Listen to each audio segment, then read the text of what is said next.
Fique por dentro das principais discussões que impactam seus investimentos e das análises de nossos especialistas sobre as movimentações do mercado financeiro. Falando nisso, nosso encontro é toda manhã, logo após a abertura do mercado. Entre nos canais oficiais do Itaú Personalité e envie suas dúvidas sobre recomendação de investimentos.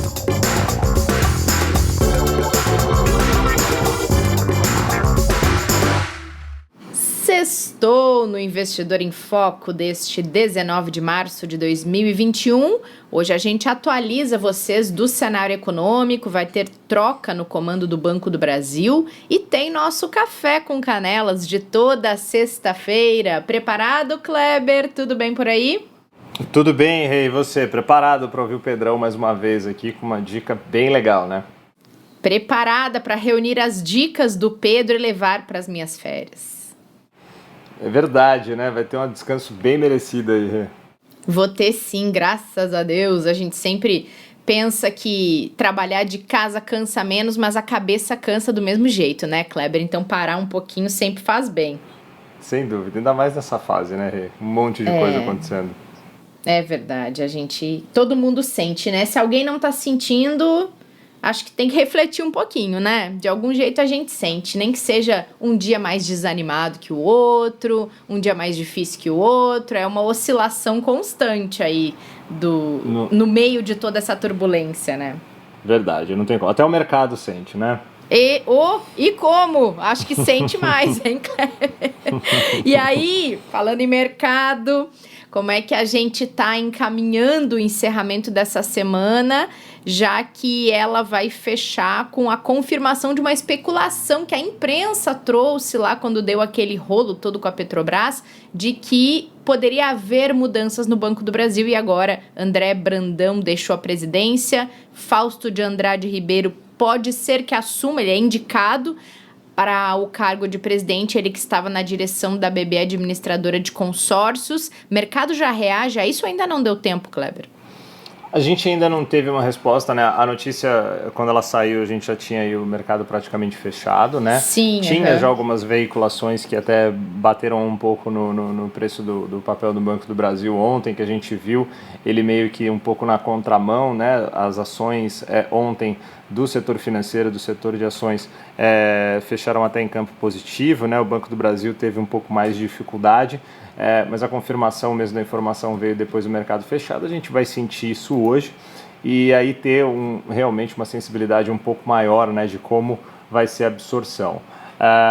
Tem muita coisa ainda a se confirmar de todo esse processo, né, para que o mercado faça uma avaliação, mas foi um período bem curto, né, Rê? Quando a gente olha, né, o Brandão tomou posse como CEO em setembro de 2020, né, então é uma passagem bem rápida aí que a gente viu. Ele vai sair de fato no dia 1º de abril e a entrada do novo executivo vai ter aí sim, né, com certeza uma avaliação de todo o mercado, né, e de como que vai ser essa condução, né. O Ribeiro, né, que foi o indicado, né, ele é servidor do Banco do Brasil desde 1988, isso é bem positivo, ele conhece muito como funciona a instituição, né, já está há muitos anos lá, mais de 3 décadas, né, sabendo e conhecendo como funciona toda a dinâmica da empresa, né, ele é formado em Direito e Administração de Empresas, especialização em Finanças Internacionais, pós-graduação em Economia, e atualmente ele está como diretor-presidente, né, da BB Consórcios, que é uma subsidiária do Banco do Brasil. Ele está lá desde setembro de 2020. Então, já foi gerente executivo de diretoria de contadoria, ou seja, o preparo necessário, né, para a posição, ele tem, né, já conhece muito bem a empresa, e aí vai ter muito a questão de qual vai ser o papel e como ele vai conseguir conduzir uma empresa num momento de transição como esse, e é aí que o mercado vai ter que absorver para ver o quanto isso pode ser positivo para a companhia e para os seus acionistas, olhando para a parte de investimento, que é o que importa, né? Mas tem muita coisa acontecendo em paralelo, né, ao redor de toda essa situação que a gente vai ter que acompanhar para ter uma análise um pouco maior. Mas, pelo menos em termos de troca de executivos, a troca, aparentemente, quando a gente olha para esses dados, né, pelas informações dos profissionais, assim como o Brandão era muito bem preparado, a gente tem uma outra pessoa sendo avaliada também para a posição que pode ser muito bem recebida também. Perfeito, Kleber, perfeito. E deixa eu te perguntar uma coisa, você já ouviu falar em terceira onda de coronavírus, hein? Infelizmente, né? Voltou Que coisa, essa né? discussão. Voltou essa discussão na França, a Alemanha e a Itália também voltaram a implementar lockdowns. São países que adotaram estratégias parecidas de lockdowns isolados em algumas regiões quando o vírus volta a se proliferar. E aí, falando em Europa, o curioso é que, ao mesmo tempo, no Reino Unido, o primeiro-ministro Boris Johnson fala em reabertura total de atividades ainda nesse semestre. É estranho o que acontece lá, né? São países tão próximos e, ao mesmo tempo, comportamentos tão diferentes em relação à pandemia, né? E lembrando que o próprio Reino Unido recentemente passou por esse risco, né, e por esse contágio aí da terceira onda, né, e agora ele já vem nessa posição já muito mais arrojada, né, de abertura, diferente dos seus vizinhos, como você colocou muito bem, Recim. É uma coisa que a gente, quando olha principalmente de longe, sem estar ali muito perto, vê uma diferença grande, né, de gestão e de tempo, né, de execução dos prazos, mas o que importa é que o mercado absorveu e sentiu isso. Por exemplo, ontem, né, inclusive esse impacto chegou nos preços do petróleo, por exemplo, porque o entendimento é que se a gente tiver realmente uma terceira onda mais forte nas principais economias, né, e a gente tem aí a Alemanha e a França no meio dessa situação, que são as duas economias mais fortes, né, do continente europeu, isso vai impactar muito na demanda, né? Então o petróleo foi um dos que sentiu primeiro, mas isso vai acabar impactando toda a cadeia econômica, né? Então a gente vê ali, né, quando a gente olha para assim, essa terceira onda de contágios, né? O Reino Unido já passou pela terceira onda no mês de janeiro, né? E aí eles fizeram um lockdown muito rigoroso e também trabalharam muito para acelerar a questão de vacinação. E aí eles fizeram, né, o flattening, né, o achatamento da curva como esperado, né. O que se espera agora é que nesses sinais mais claros que a gente vem acompanhando na Alemanha, na França, na Itália, esse movimento também aconteça. Então, num primeiro momento, né, a gente vê que os níveis altos de hospitalização, por exemplo, na França, começaram a chamar muito a atenção e preocupar bastante, né, os governantes, a liderança. Quando a gente olha para a parte de economia, eles começaram a fazer de novo algumas restrições, né? E no caso da França, por exemplo, vários comércios como restaurantes, cinemas, teatros, academias, já estão fechados há quase 5 meses, né, para exatamente tentar amenizar isso. E quando a gente vai olhar para a questão do resultado efetivo, ele ainda não deu o número necessário, ou seja, a lentidão das vacinações também tem atrapalhado muito nessa recuperação da curva voltar a fechar e desinclinar como é o esperado, né? Então a gente vai acompanhar de perto isso para passar para os investidores, mas sem dúvida é preocupante e ao mesmo tempo a gente acredita que a gestão que foi feita e que trouxe muita experiência para eles, né, vamos chamar de primeira e segunda onda, né, ao longo do ano de 2020, mesmo no comecinho do ano ali em janeiro desse ano, ajude para que eles consigam sair o mais rápido possível dessa nova situação e com principalmente a aceleração do processo de imunização, né. A AstraZeneca, que ficou ali barrada por um período, voltou a ser autorizada, né, que também é uma ajuda para que a gente tenha uma aceleração da parte de vacinação, mas esse é o caminho principal, né? Quanto eles mais rápido conseguirem as imunizações, mais você vai ter a população de volta a poder atuar de maneira normal, tanto no trabalho quanto qualquer outra atividade, que é isso que vem atrapalhando bastante também a questão na Europa, a lentidão da vacinação. E se tem uma coisa que... Oi, diga.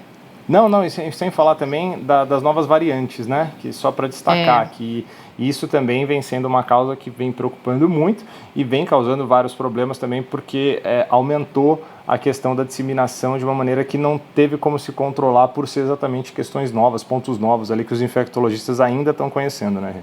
Claro. Não, o que eu ia falar é que se tem uma coisa que é diferente quando vem uma segunda e uma terceira onda, é que já se sabe o que não funcionou na primeira, pelo menos, né, Kleber? Então, Verdade. tem aprendizados na condução do combate à pandemia que foram de ações que foram feitas na primeira onda, que já se sabe se dá certo, se não dá certo, para poder aplicar o que dá certo na segunda e terceira onda, né? Perfeito, é isso mesmo. E a gente torce para que esse conhecimento, né, do que se pode, do que se não pode, do que deu certo, do que não, né, já pelo menos acelere aí para que a gente veja um resultado mais rápido de recuperação, né. Quando a gente olha para as vacinas passando bem rápido, né, Rê, a gente tem um número aqui que foi divulgado recentemente por uma fonte internacional, passando que vacinas contra a Covid aplicadas a cada 100 habitantes, né? A gente vê, por exemplo, o Reino Unido ali com um número de 40 doses em relação a cada 100 habitantes, né? Os Estados Unidos 33, e a União Europeia, você falou da diferença do Reino Unido para o restante dos países, o Reino Unido está com 40 para cada 100 habitantes, a União Europeia está com quase 12. Né? Nossa. E esse é um número muito próximo de cada um desses países que a gente destacou. Itália 11,9, Alemanha 11,7, França 11,1. Só para a gente se colocar nessa situação, Brasil 5,9. Né? A gente está bem atrás da União Europeia, muito atrás dos Estados Unidos, né? E nem se fala de Israel, que já foi aí praticamente 100%. Né? Claro, né? Populações que a gente não está colocando aqui número absoluto de pessoas a serem vacinadas, só, né, um percentual ali em médio da população, mas para se ter uma ideia de qual prazo, qual etapa que cada um dos países está. Então, quanto mais atrasado tiver, quanto mais lento for, mais riscos a gente tem de terceiras, possíveis quartas ondas chegarem, porque você tem mais populações à deriva do vírus ainda, né? É muito difícil, né, Kleber? Parece que a gente não vai sair nunca dessas vezes, né? A gente vai, mas vai mais devagar do que a gente, muito mais devagar do que a gente gostaria, né? Com certeza. Não, e aqui em São Paulo ainda tem uma outra situação que é muito triste e que traz um pouco mais de apreensão dentro de um cenário que já é apreensivo, que foi essa primeira morte de uma pessoa que aguardava leito de UTI, né? E isso reflete de uma maneira muito nítida esse caos sanitário que o Brasil vive, né? E aí o que aconteceu depois disso é que o prefeito Bruno Covas antecipou 5 feriados, inclusive feriados do ano que vem, aqui para a cidade de São Paulo, e vai acabar fazendo uma super Páscoa aí. É uma tentativa que ele argumenta ser para conter a circulação de pessoas e a proliferação do coronavírus. A gente vê opiniões muito divididas sobre isso, né, Kleber? De especialistas, de infectologistas, de, enfim, até estrategistas do mercado financeiro, da parte econômica, enfim. Será que vai funcionar? Será que não vai? Será que é a melhor maneira? Será que não é? Será que as pessoas vão ficar em casa neste feriado prolongadíssimo ou não? E aí queria saber de você do aspecto econômico, já que não existe um consenso do aspecto de combate à pandemia, se isso vai funcionar. Como é que o mercado interpreta essa atitude? Quer dizer, essa atitude não, mas esses dias de paralisação? Exatamente por a gente não ter condições de dar nenhuma dessas respostas, né? Primeiro porque a gente não está aqui habilitado, né, e na competência para tal, a gente tenta fazer exatamente a avaliação do que isso pode impactar economicamente, né? O mercado já deu alguns sinais do quanto isso pode ser muito negativo, porque naturalmente você vai ficar com vários negócios e várias empresas fechadas nesse período, né? E é um período muito longo.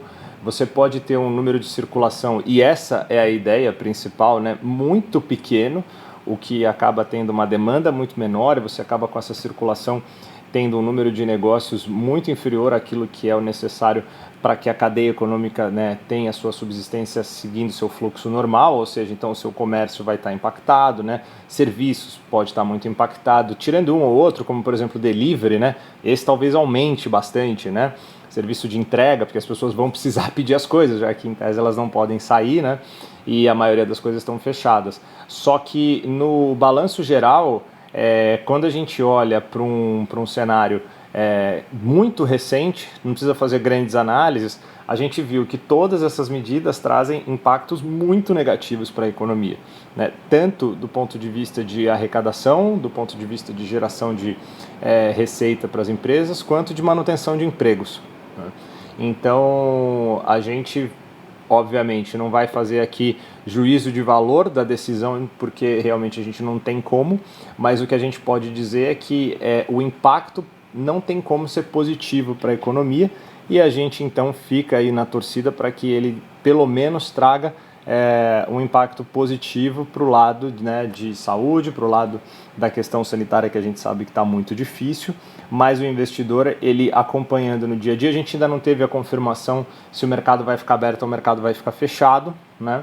É possível que o mercado fique aberto, sim, porque as empresas elas não têm a obrigatoriedade de fechar, né? Elas podem manter as suas atividades, em alguns casos, em aberto, e com isso a gente pode, então, ter um movimento em que o investidor vai acompanhar um impacto mais de perto, exatamente por essa paralisação, enquanto o mundo todo, ou quase que todo, né, funciona normalmente. Vamos acompanhar, né, o que isso pode gerar diretamente aí nas cotas dos produtos, né, nos fundos, né, no mercado como um todo e aqui, mas pelo menos o inicial é que obviamente não é positivo, não é bom, então a gente fica torcendo para que pelo menos do lado da saúde traga alguma coisa de bom aí para a população, né, Rê? Exatamente, é uma discussão que se tem desde que a pandemia começou, né, Kleber? Coisas que faziam mal para a economia, elas eram e devem ser admitidas se elas fazem bem para o combate à pandemia, né? Então, tomara que desafogue um pouco as UTIs, tomara que as pessoas cumpram esse feriadão e fiquem, de fato, isoladas e façam a sua parte, né? Eu vou fazer a minha, Kleber. Não, todos temos que fazer, né, Rê? Cada um ali dentro da possibilidade, né? A gente precisa. E só fazendo uma correção aqui, né? Que até colocando, para não deixar nenhuma dúvida, né? Se a empresa é obrigada a aderir a essa antecipação do feriado, e a resposta que veio ali da prefeitura, sim, né? Se decreta antecipação por decreto municipal. Então, se tem alguma dúvida, pelo decreto a empresa acaba sendo obrigada a aderir. E vamos ver como que vai acontecer aí as próximas horas, os próximos dias, se tem alguma alteração, mas pelo menos pelo decreto é obrigado. Então a gente vai fazer a nossa parte, né? Com certeza, Kleber. Já preparou seu café, Kleber? Tá na mão aqui, Rê. Prontinho. O meu também tá na mão. Qual é o seu café de hoje? Peguei aqui obviamente tinha que ser com canelas, né? Pra homenagear nosso amigo, não tinha como, né, Rê? Eu também coloquei canelas no meu café de hoje. Bom é que a gente usa no plural, né, Kleber? Não é mais canela, que a gente toma com o café sempre canelas. Exatamente. Muito bom. Pedrinho, o que você traz de recomendações para este fim de semana, de produto desta semana e para as minhas férias também? Além das suas férias, acho que eu conversei com o Covas e ele vai dar aí 5 dias de feriado, inclusive, para você emendar suas férias. Você merece muito, ficar não só uma semana, mas ficar 2 semanas em casa, tranquila, viu? Quem sabe, né, Pedrinho? Quem sabe? Tudo pode acontecer nessas próximas semanas no mercado financeiro, nos nossos dias úteis de trabalho, né? Exatamente, exatamente. Mas hoje estamos com dicas muito bacanas mesmo. O produto de hoje é da Quineia. Eu acho que eu vou perder aqui menos tempo explicando a Quineia. Acho que quem ouve a gente já de forma mais assídua, a gente fala bastante da Quineia, é um grande parceiro nosso, né? A gente já entrevistou inclusive alguns gestores aqui durante o nosso programa e é uma casa parceira nossa que está enorme, já tem um PL muito grande de investimento, tanto nos fundos líquidos, né, que são os fundos que as pessoas conhecem mais, como nos fundos imobiliários, nos fundos de private equity. É uma casa muito bem estruturada. E hoje o que a gente traz aqui é um dos fundos, o fundo que só abre uma vez por ano deles, eles deixam fechado o fundo praticamente o ano todo e abre um mês. Então o fundo abriu no dia 25 do mês passado, fica aberto só até o dia 31 aqui do mês. Então tem que correr, falta aí 15 dias para fechar no máximo. Então a dica é do Kinea Atlas. Tudo que eu for falar sobre ele vale também para os investidores que têm o ARK ou o Cronos, 2 outros fundos da Kinea, fundos que têm praticamente a mesma estratégia do Atlas, mas a unidade de risco vai aumentando. Então o ARK é o mais conservador, passa para o Cronos, que é um pouco mais agressivo, e o Atlas é o irmão mais velho aqui desse trio. É o fundo que tem um pouquinho mais de risco, um fundo já com uma volatilidade de 8%, então já é para usar com mais moderação. Mas é um produto que a gente gosta muito, tem uma rentabilidade. O fundo original, né, ele é de 2017, ele tem uma rentabilidade super boa desde a sua abertura. Ele acumula, para você ter ideia, 60% mais ou menos de retorno absoluto. O CDI nesse período, desde 17, está aí por volta de 27%, 28%. Então ele praticamente não, ele mais que dobra aqui a rentabilidade do CDI desde o início dele. O produto nosso aqui da casa é mais jovenzinho, é um fundo espelho, né? Fundo espelho a gente já falou aqui algumas vezes, ele simplesmente pega o dinheiro dos investidores e investe 100% no outro fundo, não tem nenhum custo a mais por isso, é exatamente o custo do fundo original. O nosso é de 28 de novembro de 2018 e ele também com uma performance super bacana aqui desde o início, uma performance de 20%, 20,28%, um CDI de 9,80%. Então o nosso fundo também nesse período um pouquinho mais curto, dando aí o dobro do CDI, um pouquinho mais que o dobro do CDI, mostra essa qualidade de gestão. E o mais importante que a rentabilidade, né? Porque rentabilidade é um dos quesitos, uma das coisas que a gente olha. Mas tem outras coisas bastante importantes para a gente olhar, principalmente porque no mercado financeiro, o que andou muito bem nos últimos meses e anos não necessariamente vai andar bem para frente, né? Muito pelo contrário, a economia, o mundo é muito cíclico e se o histórico é muito forte de alguma classe de ativo nos últimos tempos, a chance dela continuar é menor. Então acho que vale muita avaliação, a não ser em produtos ativos, né? Produtos que a gente tem um gestor e que ele navega em vários mercados. Quando você abre a carteira do fundo e vê a performance, o retorno que ele tem em cada classe de ativo, aparece uma coisa muito interessante. Ele ganha dinheiro nos últimos 12 meses em volatilidade, em commodity, em câmbio, em renda fixa, em renda variável. Então, ele de fato opera vários mercados, ele tem uma gestão diferente, ele tem um gestor para cada classe de ativo, então ele tem um gestor para renda fixa, um para ações, um para volatilidade, um time de análise, e eles discutem muito em grupo quais as melhores operações para se fazer em cada mês, em cada momento, em cada dia, né? E esse grupo é liderado pelo Marco Aurélio, que é um cara super experiente, que desde que chegou na Kinea tem dado um resultado super bom com o Kinea Atlas, com o Cronos, com os fundos de previdência. Ele é um cara muito experiente, que já tinha tido uma passagem de muito sucesso pela Templeton, pelo Bank Boston.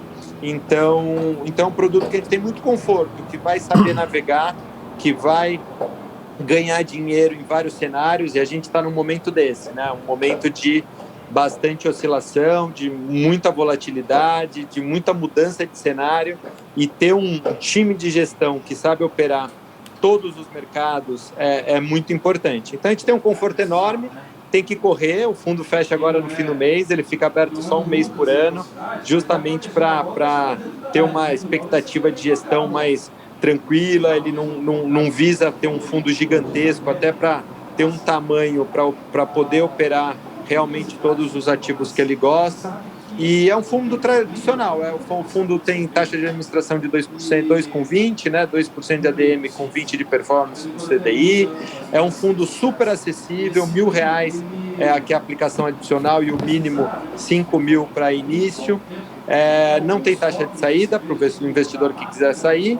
E como é um ativo de risco, né? A gente sempre fala aqui, ele é um produto que demora 29 dias corridos, mais um dia útil para ter o dinheiro. Então, se o investidor precisar do recurso, ele não é um fundo de fácil acesso ao recurso, de rápido acesso ao recurso, porque, obviamente, é um ativo de risco aqui que precisa de tempo, de maturidade para fazer os investimentos. Então não é um fundo para caixa, para investir o dinheiro do dia a dia, é um fundo realmente para buscar um retorno de médio e longo prazo, mas é um produto que a gente gosta muito, Ré. Boa, Pedrinho, muito bom. E queria saber, eu vou colocar as suas dicas todas em dia agora nas minhas férias, já que a gente não tem muita alternativa de férias, tendo que tomar conta de nós mesmos e dos outros nesse momento de pandemia muito séria, então eu vou ficar isolada. E quero saber a sua dica de hoje para eu colocar na minha lista, porque eu já tenho outras várias que você trouxe aqui que eu não conhecia e que eu prometo fazer minha lição de casa. Poxa, na verdade, esse filme eu já vi até há algum tempo. E hoje eu estava procurando algo para recomendar aqui. Quando eu bati o olho, eu falei, não, tem que ser esse. Não sei como eu não recomendei quando eu vi a primeira vez.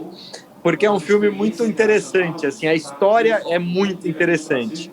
O filme chama A Incrível História da Ilha das Rosas, né? É uma história, é um filme que se passa na Itália. É um filme muito curioso, é uma história verídica de um italiano que é um engenheiro, super figura, ele é muito empreendedor, uma criatividade absurda. Ele criava uma série de coisas e ele se sentia preso na Itália porque ele não tinha liberdade para fazer o que ele quisesse, né? Tinham regras, tinham normas, né? Nosso modo de viver em sociedade tem algumas regras, né? Mas esse italiano figuraça, ele estava cansado de ter que, né, seguir alguns padrões e algumas regras e tal. O nome desse figura, desse italiano, é o George Rosa, e ele monta uma ilha passando as águas italianas, né? Então, já em águas internacionais, ele monta uma plataforma de ferro que é de 400 metros quadrados. Essa história é verídica. E nessa plataforma, ele decreta que é a Ilha das Rosas. É um país independente da Itália, é um novo país que ele estava fundando ali no mar Adriático, né? Só que essa plataforma ela fica próxima da cidade e tinha um bar, uma lojinha de conveniência e um correio, porque ele queria ser reconhecido pela ONU, então precisava de endereço, selo postal, Ai, então ele monta obviamente um correio também na ilha dele. Gente, assim, é uma comédia, o filme é super interessante, não vou contar mais.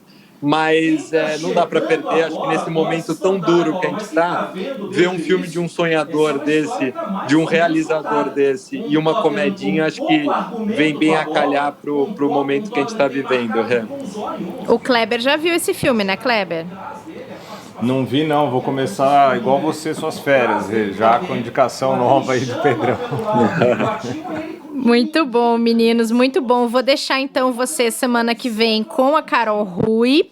Kleber estará aqui, Pedrinho estará de volta e eu retorno na outra semana, se anteciparem todos os feriados, talvez na outra, mas a gente vai avisando vocês o andar dessa carruagem aqui. Importante é que todo mundo se cuide, né, meninos? Se cuidem vocês também, protejam-se e a gente se vê na volta. Sentiremos muitas saudades, Rê. Eu também, Pedrinho. Aproveitar muito, viu, Rê? Descansa, a gente vai estar aqui cuidando para você voltar. E enquanto isso a gente promete se cuidar, você também, viu? Beijão. Pode deixar, arrasem nos próximos episódios e vocês também que estão ouvindo este episódio, bom fim de semana, acompanhem os próximos aí na companhia de Kleber, Carol, Pedrinho e dos outros convidados. A gente se vê na minha volta e vocês fiquem acompanhando o Investidor em Foco até lá. Um abraço para todo mundo e até a volta. Fique por dentro das principais discussões que impactam seus investimentos e das análises de nossos especialistas sobre as movimentações do mercado financeiro. Falando nisso, nosso encontro é toda manhã, logo após a abertura do mercado. Entre nos canais oficiais do Itaú Personalité e envie suas dúvidas sobre recomendação de investimentos.